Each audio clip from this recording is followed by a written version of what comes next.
Oi, oi! Eu sou Nathalie de la Russe, sou produtora cultural e esse é o curso de produção de shows e eventos musicais. No vídeo anterior, eu falei sobre produção, ética e comportamento. Falei ainda sobre o que faz um produtor cultural e também sobre as principais qualidades e os piores defeitos de quem trabalha com produção. Falei sobre situações antiéticas e também sobre situações de assédio moral e sexual no ambiente de trabalho.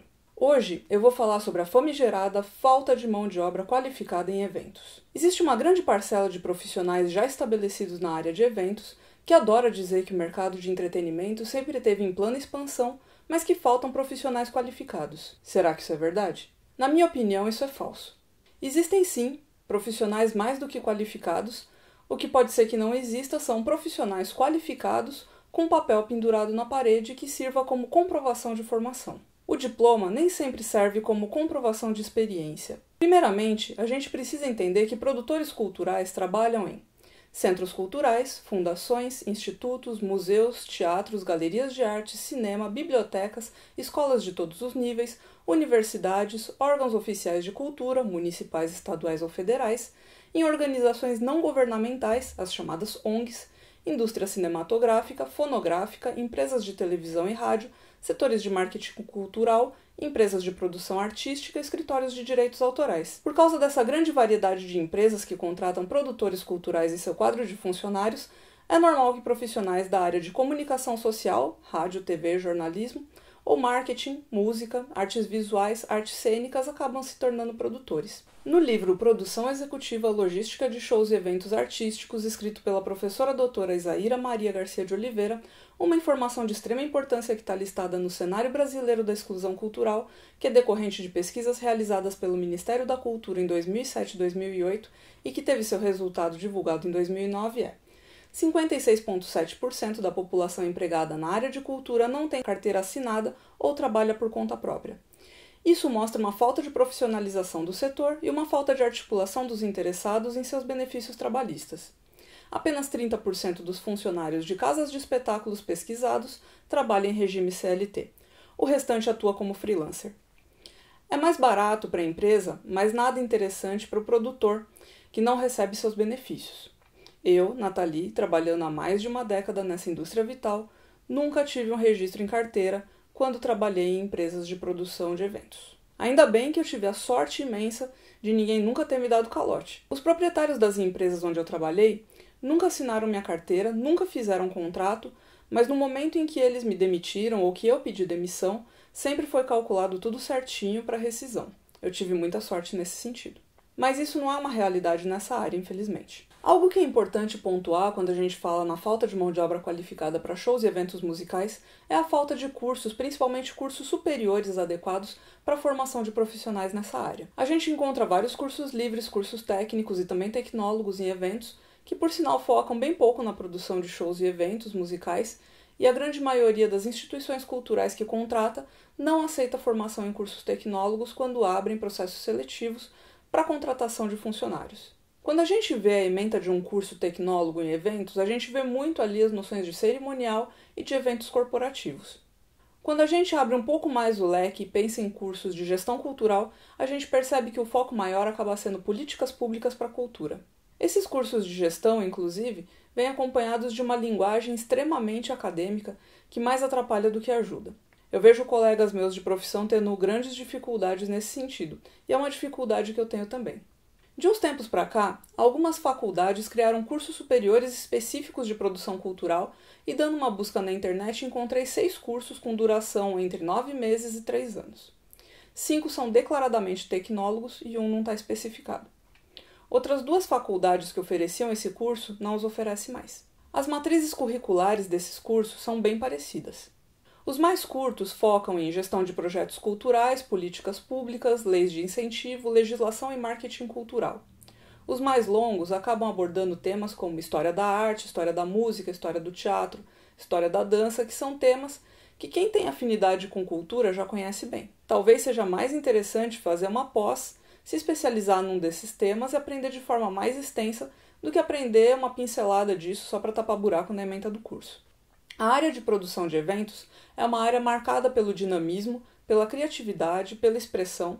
É uma área que prima por tratar com pessoas e aí Quem quer contratar um produtor exige que você, para trabalhar nessa área, precise então se colocar num pedestal, que nesse caso é a graduação, que te tira do mesmo patamar dos técnicos em geral, e para isso você precisa fazer um curso que nem sempre te traz as informações que você mais precisa. Eu, por exemplo, trabalho com produção cultural desde 2008, mas eu tenho 2 formações universitárias que dialogam com o meu trabalho, mas nem tanto.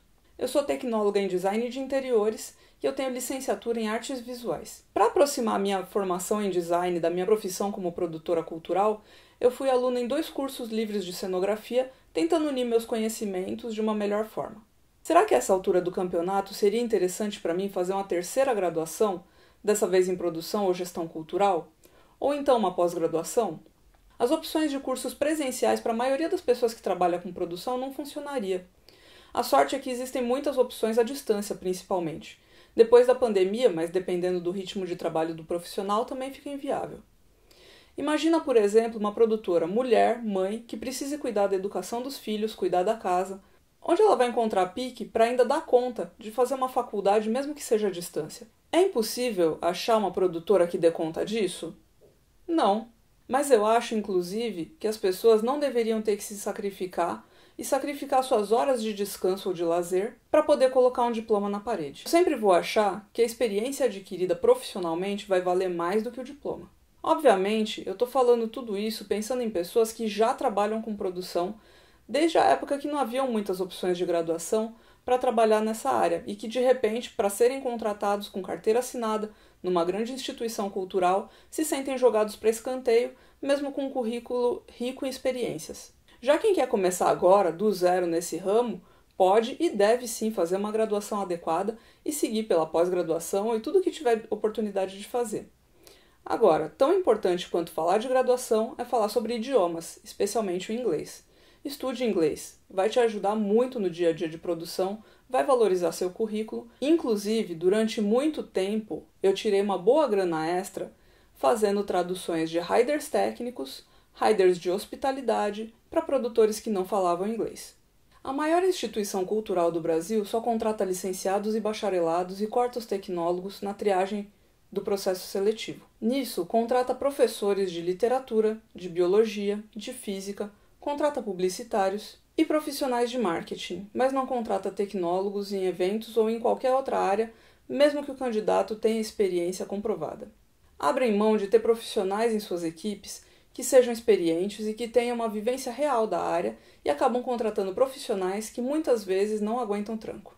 No meu 2º ano como produtora, eu já havia feito parte de um time de produção de 2 mega eventos, umas 3 turnês de músicos estrangeiros e umas 8 de músicos brasileiros, quando eu vi que tinha um programa de trainees de uma das maiores produtoras de shows internacionais no Brasil. Fiz minha inscrição e a resposta que eu recebi foi: seu curso de formação não é adequado. Lembrando que na época minha formação era tecnóloga em design de interiores, com 2 cursos livres de cenografia e iluminação cênica. E aí eu pensei, mas poxa, a minha experiência não vale nada? Isso foi algo bem frustrante, já que a formação superior nessa área no Brasil não é a formação que esses contratantes querem e, ao mesmo tempo, os contratantes preferem privilegiar gente de outras áreas para pagar menos. Então a gente entra numa roda quadrada com isso. Uns 3 anos depois, numa instituição cultural, eu participei de um processo seletivo na área de produção, onde exigiam profissionais formados em curso superior de artes do corpo, e o escopo da vaga era justamente para fazer rotinas de produção executiva e logística. Um profissional formado em artes do corpo pode ser um bom produtor? Claro que sim, desde que ele tenha essa experiência prévia ou esteja disposto a aprender. Mas colocar essa formação específica como critério de corte em um processo seletivo específico para produção executiva e logística é impedir que profissionais experientes e extremamente qualificados tenham a chance de mostrar suas habilidades e competências. A propósito, existem profissionais da área que mais atrapalham do que ajudam, sabe? Existem carregadores, montadores de palco, técnicos de som e luz aos montes, mas não existem tantas pessoas especialistas em logística, em artístico, em produção executiva. Eu sinceramente vejo isso também como um reflexo daquele famoso jeitinho brasileiro, onde é mais fácil contratar uma pessoa que não é da área para os serviços que não exijam uma experiência técnica específica. E isso acontece para que essa pessoa não tenha referência de quanto vale o trabalho dela nessa área. Eu tive essa certeza no dia que eu fui prestar um outro processo seletivo para ser assistente de produção fixa, CLT, em uma instituição cultural de grande porte, e o salário que eles ofereciam para essa vaga era exatamente 4 vezes mais do que o meu chefe me pagava na época. Eu trabalhei em produtoras onde os freelancers que eram chamados nas proximidades de grandes eventos, por exemplo, eram sempre amigos ou conhecidos de alguém que indicava pessoas que precisavam de dinheiro naquele momento. Então vinha jornalista, enfermeira, atriz, estudante de letras, estudante de direito, revisor de texto, gente que trabalhava em TV. Esse pessoal tinha que aprender na hora o que fazer e muitas vezes eles acabavam agindo de forma não profissional, porque era um mundo novo ali para eles, que não tinham vivência alguma nessa área. Tinha moço que ficava doente porque na correria não se alimentava direito. Tinha moça que se apaixonava pelo artista, ficava com ciúme e começava a chorar quando via ele levando o fã para o quarto. Tinha gente que abandonava uma produção de uma semana logo depois de 2 dias porque não aguentava a pressão. Tinha gente que o próprio artista pedia para dispensar porque era fã e queria se comportar como tal no meio da produção. Tinha gente que primeiro escolhia os shows que queria ver no festival e, se sobrasse tempo, fazia suas funções de produtor. Profissionais qualificados comprometidos com o evento não se encontram facilmente. É necessária a rigorosa seleção desses profissionais, verificando experiências anteriores, checando as informações dos entrevistados, enfim, criando um sistema de avaliação permanente da equipe. Por exemplo, eu trabalhei em um festival em 2011 onde, além de mim e do produtor com quem eu trabalhava, tinha umas 20 pessoas na equipe, mais ou menos. Só que quem já trabalhava com produção há algum tempo era somente eu e mais uns 4 ou 5. Todo o resto era designer ou era freela. Eu já estava cuidando das contratações das bandas de fora há uns 3 meses, cuidando de logística, visitando o hotel para ver se tinha infraestrutura necessária e as exigências solicitadas em rider de hospitalidade. Eu estava cuidando de vistos com uma advogada péssima, que foi indicada por um produtor que nunca havia trabalhado com artistas estrangeiros, e por conta disso eu tinha que sair de São Bernardo às 4h30 da manhã para chegar no escritório em Pinheiros a tempo de ligar para o consulado na Suécia às 6 da manhã para resolver perrengues que não foram causados por mim. No meio de tudo isso, em algum momento, me pediram para ser coordenadora de produção do festival. Ainda me disseram que isso seria um upgrade na minha função. Só na função, né? Porque no cachê, que no final nem teve. Era tanta demanda que eu já tinha no meu escopo que eu não tinha como cuidar da coordenação do evento todo. Declinei e falei que não era humanamente possível assumir essa função e todo mundo ficou de cara feia comigo por isso. Então o produtor-chefe do festival colocou 2 das freelas nessa função de coordenação. Essas 2 moças, atrizes se não me engano, acharam que o radiocomunicador dava a elas o poder de gritar e tratar mal a cada indivíduo que estava na produção. Foi a coisa mais surreal da vida. Teve empresário de banda com 40 anos de estrada vindo me pedir desculpas porque uma das coordenadoras me ligou na frente dele, exigindo de maneira muito grosseira coisas que não eram a minha função providenciar. Ninguém conseguia lidar com elas. Em certo ponto daquela semana, entre a chegada dos artistas e o festival acontecer, na partida dos artistas, uma delas disse que aquela era uma máscara que elas estavam usando para serem respeitadas. A Carmenzita fala disso também no livro Organização de Eventos da Ideia à Realidade, sobre o excesso de poder e autoritarismo, estrelismo. Sentir-se acima dos outros, inatingível, e usar a força do poder, o estrelismo, demonstrando o autoritarismo com a equipe interna, com os terceirizados, fornecedores e parceiros, são aspectos psicológicos que afastam as pessoas. As relações podem ocorrer no momento, mas no futuro próximo acabarão falando a linguagem do eu sozinho ou atrapalharão as relações interpessoais e comerciais. Além disso, os possuidores desse comportamento causam medo, inibem a comunicação, interferindo inclusive nos prazos fixados no cronograma. A época do chefe zangado terminou. Hoje existe o líder, dividindo decisões, pedindo opinião da equipe, escutando seus parceiros e dividindo tarefas, ou seja, fazendo parte do grupo. Então, eu só posso dizer que aquela velha frase respeitar para ser respeitado é uma máxima muito necessária em eventos. Cada um ali tem uma função, cada um ali presta um serviço que é essencial para que tudo corra bem. Se você está ali para aparecer, para causar, para maltratar, para tratar tudo no grito, você está no lugar errado com toda certeza. Procura sua turma, procura algum talento que você deve ter e segue seu rumo. No ano seguinte eu acompanhei uma turnê de um músico estrangeiro que causava em todos os hotéis em que a gente chegava. No primeiro hotel, no Rio, o perrengue começou quando ele entrou no quarto e achou que era muito pequeno para ele e a namorada. Ele simplesmente desceu na recepção e começou a reclamar, exigir que fosse trocado para um quarto maior. Obviamente, os recepcionistas não podem fazer a troca se ninguém pagar por isso. Eu, como produtora freelancer, não podia autorizar a troca se o empresário que me contratou não autorizasse a troca. Então foi ali uns 20 minutos de estresse desnecessário até conseguir essa autorização. Esse mesmo artista e a equipe dele no dia seguinte quiseram sair sem fazer check-out do hotel para não pagar o que tinham consumido em room service e frigobar.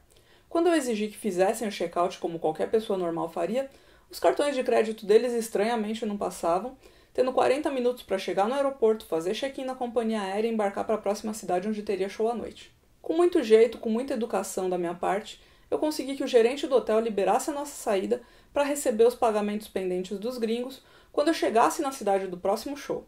Dessa forma, eu usaria as diárias de alimentação que o contratante da próxima cidade ia me pagar para quitar essa dívida. E foi assim, na base da educação e na confiança. Se aquelas duas coordenadoras de produção do outro festival tivessem no meu lugar, provavelmente teriam ficado gritando no meio do saguão até o gerente chamar a polícia. É culpa delas não terem educação com quem está trabalhando tanto quanto elas? Sim, com toda certeza. Mas é culpa principalmente do contratante que colocou elas ali, não entendendo que o trabalho de produção precisa ser levado a sério e que a principal função do produtor é antever os problemas, ou seja, pensar no que pode dar errado antes que o problema aconteça. Isso é fundamental e, infelizmente, não é levado em consideração. Na época em que eu trabalhava como contratada por essas empresas de produção, eu nunca vi alguém que tinha poder de decisão na equipe questionar essa falta de profissionais no meio, porque era mais barato ter a esposa do dono da produtora lá ajudando nas rotinas de escritório, a cunhada que era formada em contabilidade lá no financeiro, a vizinha que cozinha para o pessoal do escritório de segunda a sexta era chamada para fazer o catering dos camarins no final de semana, coloca o melhor amigo do chefe para cuidar da banda só porque é fã e acha que assim vai conseguir virar amigo dos músicos. E a Carmenzita também fala sobre isso no livro Organização de Eventos, da Ideia à Realidade. Ela diz: cultura paternalista. Substituir profissionalismo e competência por amizade e parentesco é ir de encontro ao paternalismo, ao protecionismo. É prejudicar a qualidade. Deve-se levar em consideração ao programar um evento que a empresa promotora ou organizador possui uma ideia exata do que quer, ou seja, seus objetivos e metas. A noção das possibilidades e potencialidades com certeza formará uma barreira intransponível a essa ideia da cultura paternalista. É preciso competência e experiência no ramo. O promotor é o responsável pela ideia do evento e, em consequência, por todos os participantes. O paternalismo é o contrário. Traz resultados negativos à sua imagem, dos patrocinadores e empresas que o apoiam, entre outros. E aí, quem ouve meu relato pensa que eu estou falando de uma produtora que só realiza eventos muito pequenos, mas não necessariamente. Eu já vi também produtor que aluga uma casa grande para fazer de escritório e monta um quarto nos fundos com banheiro, beliches, TV e máquina de lavar roupa, achando que banda gringa vai ficar hospedada lá para diminuir custos. E depois ainda fica ofendido quando a banda não topa, diz para ele que o não fornecimento de hospedagem adequada dá quebra de contrato, e aí só de raiva ele pega e coloca a banda no hotel pulgueiro que ninguém aguenta cheiro de mofo na porta. Também é muito frequente que a gente veja esposas de músicos que são as produtoras dos maridos. Deve ter também marido que produz esposa musicista, mas eu ainda não conheci. Já soube de pai que é produtor da filha cantora também. Tô dizendo que isso é ruim? Não, de forma nenhuma. Mas existe uma tendência à parcialidade quando algo assim acontece.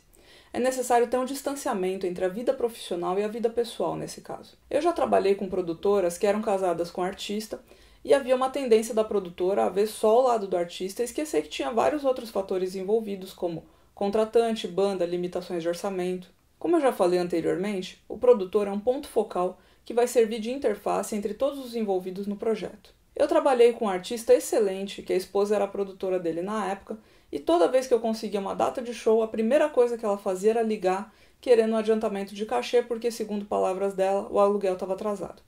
Mas isso não foi uma ou duas vezes. Isso foi todas as vezes que os dois produtores anteriores a mim fecharam datas para o artista e todas as vezes que eu fechei. Digamos que em 5 anos isso aconteceu sempre, mesmo que a produtora soubesse que as instituições culturais que contratavam o marido dela só pagavam 15 dias após o show. Num outro caso, eu nunca soube quanto um outro artista e a esposa pagavam aos músicos que eram a banda de apoio, mas eu ouvia os músicos comentando que o artista em questão não pagava ensaio, que o cachê era muito abaixo da tabela e que a esposa, produtora, blindava o artista sobre as reclamações dos músicos. Outra coisa que eu vejo muito, músicos se tornarem produtores, principalmente com o intuito de trazer músicos estrangeiros para o Brasil para serem usados como trampolim ou como se fosse um selo de aprovação para sua própria carreira. Eu vejo isso acontecer muito, principalmente no blues, onde todo músico gringo que chega por aqui já chega com status de lenda viva do Mississippi, e às vezes o cara é apenas um músico que toca no metrô de Chicago sem CD lançado e sem público local. Isso obviamente não tira o mérito do gringo, muitos deles são realmente músicos excelentes, mas parece que o público brasileiro ainda acha que se tiver um gringo endossando o que o músico brasileiro faz, ele é melhor, é mais digno de ser ouvido, então vale o que se paga no ingresso do show. Você divulga um show do artista José da Silva e ninguém dá bola. Anuncia José da Silva apresenta a lenda viva do Mississippi, Big Joe Smith, e aparece até jornal querendo entrevistar. Na real, eu não tiro a razão dos músicos brasileiros agirem dessa forma, já que infelizmente o público brasileiro não valoriza nem os músicos e nem as bandas locais. Ainda que antigamente era bem mais fácil trazer músico estrangeiro com essa finalidade, mas do jeito que o dólar aumentou de 2018 para cá, esse procedimento acabou ficando um tanto proibitivo. Então, a falta de profissionais qualificados é justamente um reflexo da mentalidade dos profissionais com poder de decisão que trabalham nesse meio.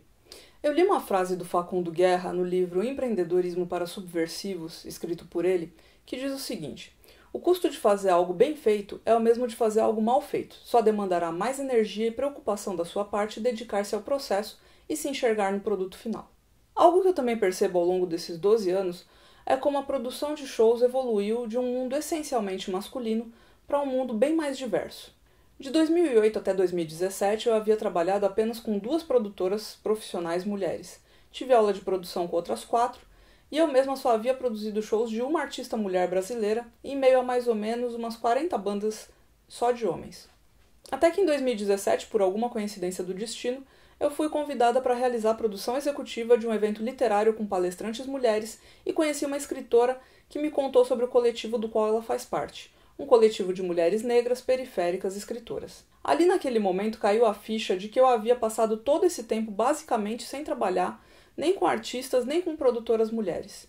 No cast da minha própria empresa, eu só tinha artistas homens e foi muito estranho perceber isso e senti a necessidade de mudar essa realidade. Essa mudança se deu produzindo e agenciando esse coletivo, que eu representei por 3 anos, e que nesse entretempo produzi cerca de 35 apresentações e que acabou me trazendo outros projetos idealizados por mulheres, tanto na literatura como na música, no cinema e nas oficinas. Então, diante disso, eu comecei a pensar nas equipes com as quais eu trabalhei ao longo de 12 anos e como essa diversidade, apesar de recente, é importante e estimulante em muitos aspectos, principalmente sociais e econômicos. O quanto a diversidade traz pra gente olhares e experiências que a gente não teria se a gente seguisse num meio branco, hétero, cisgênero, com mais homens do que mulheres. O quanto a criatividade flui melhor, o quanto ideias mais interessantes surgem quando se pensa fora daquela caixinha em que ficamos fechados tanto tempo. O Sistema de Informações e Indicadores Culturais, conhecido pela sigla SIIC, descreve diversas facetas das atividades culturais no Brasil desde 2007.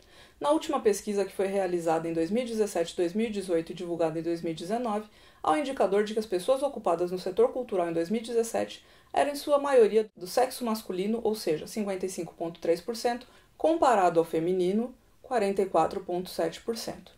A desigualdade salarial entre homens e mulheres era maior no setor cultural do que em outros setores pesquisados. Com mulheres ganhando nesse setor, apenas 67,8%, correspondendo a até R$ 2.798, dos salários dos homens, em média R$ 4.127.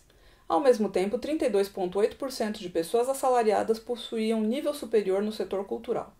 Entre 2007 e 2017, houve redução de 7,9% no número de organizações culturais e aumento de 7,2% de pessoas ocupadas. Nesse período, o salário médio mensal nas atividades culturais cresceu 19,5%. Ainda em termos regionais, em 2018, entre as unidades da Federação, São Paulo 7,1%, Rio de Janeiro 6,8% e Ceará 6,4%, apresentaram maior percentual de pessoas trabalhando no setor cultural em relação à média do país, 5,7%. Por outro lado, Rondônia, 3,2%, Amapá, 3,4% e Acre, 3,5%, apresentaram as menores proporções.